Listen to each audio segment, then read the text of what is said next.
Would you rather keep your existing sales reps or hire new ones? We're talking all about reducing sales turnover in this episode of Closing Time.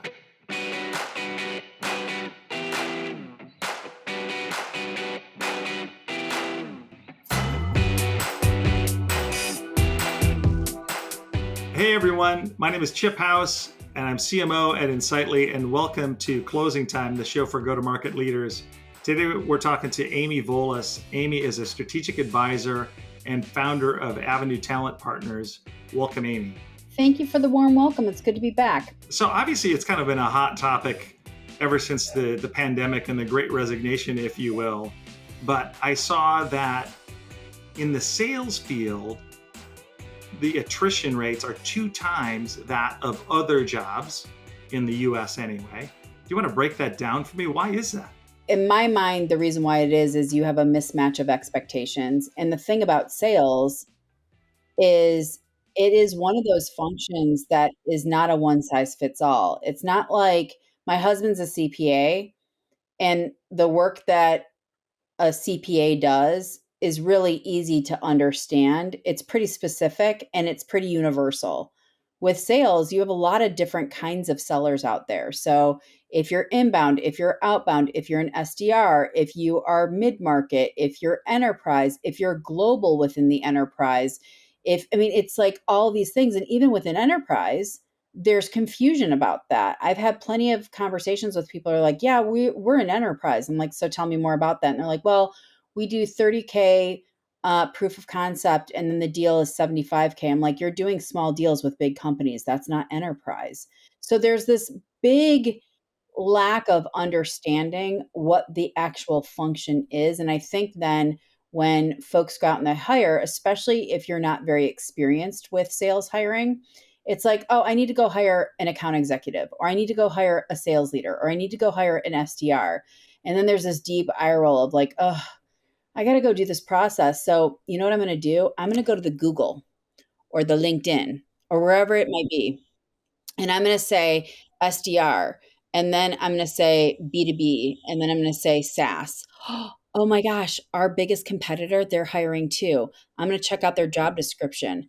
That looks good enough. Copy and paste it, put my logo on it, and we'll call it good. Well, guess what? Your biggest competitor, how they're enabled, their infrastructure, their tech stack, their leadership, their buyer journey, it's all going to be different than yours. And now you're using a job description that is not synonymous with your business, your buyer journey, what it takes to be successful in the role. And now automatically coming through the gates before you ever even talk to one person, you have a mismatch. So I think that has a lot to do with it. So yeah, I didn't expect it to go that way, but that's super interesting. I think like, whoa.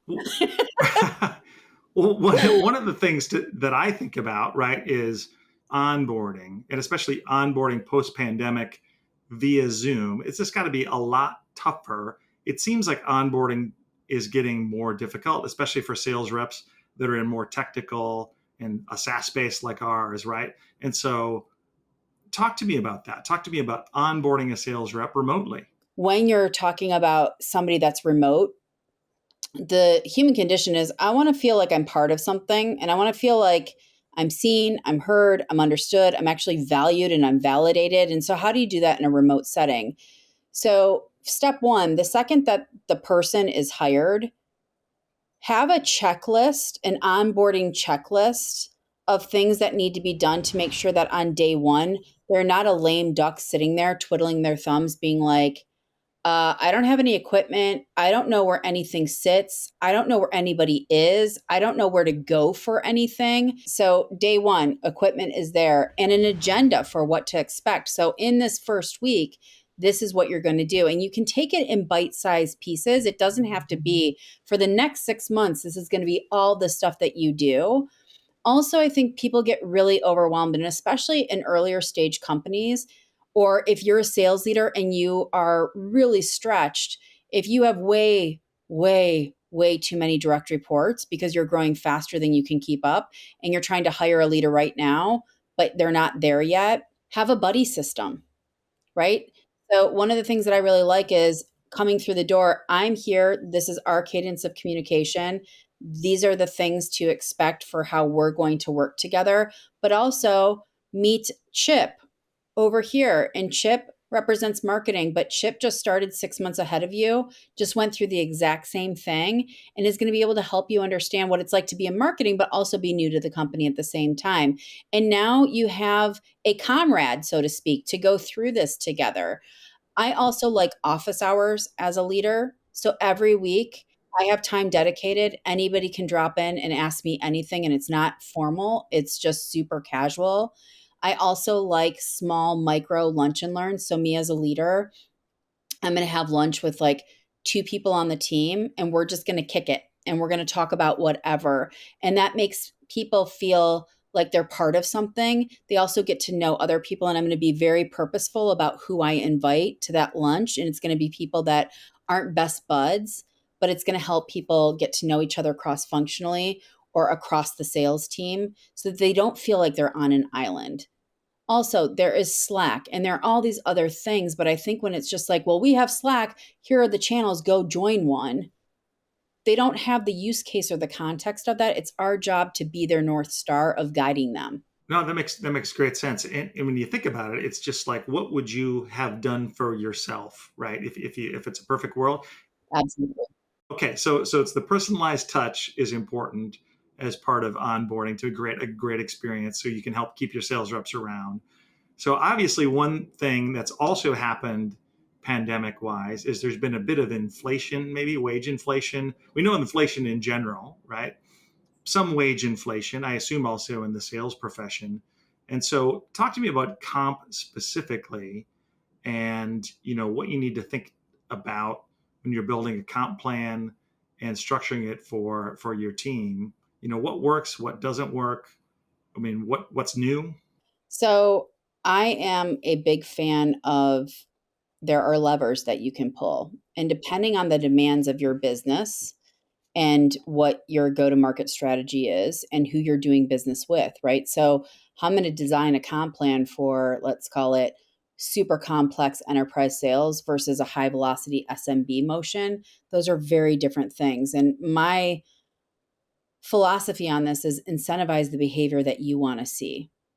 And also, if you have varying parts of the sales function, right? So if you have SDRs, if you have AEs, if you have mid market, if you have enterprise, if you have channel, those are all very different things. And if you have a team based sales process, you don't want people fighting against each other. And also, the post sale process of now I've sold it, or through the buyer journey, if it goes from an SDR to an AE to an implementation team to a CS team, your buyer feels that fatigue and they hate it. So if I'm designing a comp plan, I want to make it that everybody wins. I want to delight and be obsessed with our customer because revenue and retention solve all problems. So I care about what we get coming through the door. I also care about keeping it and growing it. And so I want to incentivize my team to play nice in that sandbox. So that's going to be step one. But the other thing is, I want them to play nicely together. And I don't want it to be a Lord of the Flies situation, meaning that they're going to attack each other at the end of the story. If you have not read that book, sorry, I ruined it for you. But When I was 14, I guess. Yeah, it's been a while. it's been a long while, but I Yeah. can't help but to not remember Piggy. Anyway, that being said, when I think about comp plans and architecting them, it's really about getting very clear about your business, about your buyer journey, about the different roles, and incentivizing those behaviors. I also like accelerators, right? So don't clip their wings, don't cap them. That's what I mean by that.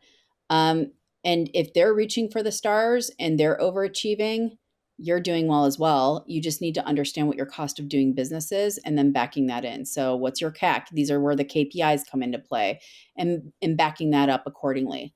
Now, on the flip side, when it comes to compensation, yes, the table stakes have changed. Yes, it's competitive, even though we're hearing about layoffs. And even though the market has changed a little bit, unemployment is still low and there are still thousands and thousands of sales jobs. And if you want to hire the best of the best, it's still going to be competitive for you. So when I think about what it takes to hire great people or how to design a comp plan, the very first thing that I find out from the candidate, whether this is a sales leader or it's a sales rep, or I don't do any other roles besides sales and CS, but this could apply to marketing. It could apply to anybody. It's not leading with my foot of here's what we're offering to you. It's what's important to you. And it's thinking about the different levers. And so you had Todd Capone on this. He wrote The Transparency Sale. His chapter 11 talks about different levers that you can pull. I absolutely subscribe to that same philosophy. And the levers aren't just what's your base and what's your OTE, or for a leader, what's your base, what's your variable for your bonus structure, and what's the split off of that. It's you've got equity potentially. And if it's not equity, maybe you have options. Maybe there's profit sharing. These are all different things. Oh, by the way, maybe it's title. Maybe it's paid education.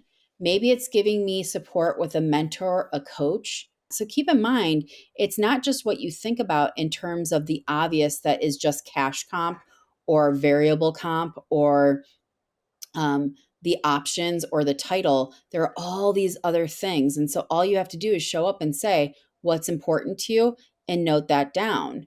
And then when it comes time to negotiate, it's about understanding your levers and their levers and knowing that all the levers aren't going to get pulled, but can you meet in the middle to bring together a plan that's going to work really well for everybody?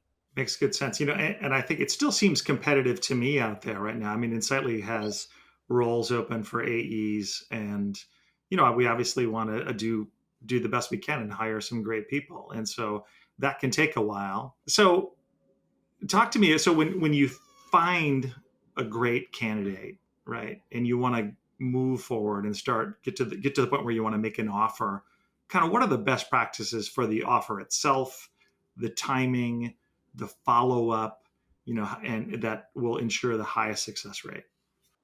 So time kills deals.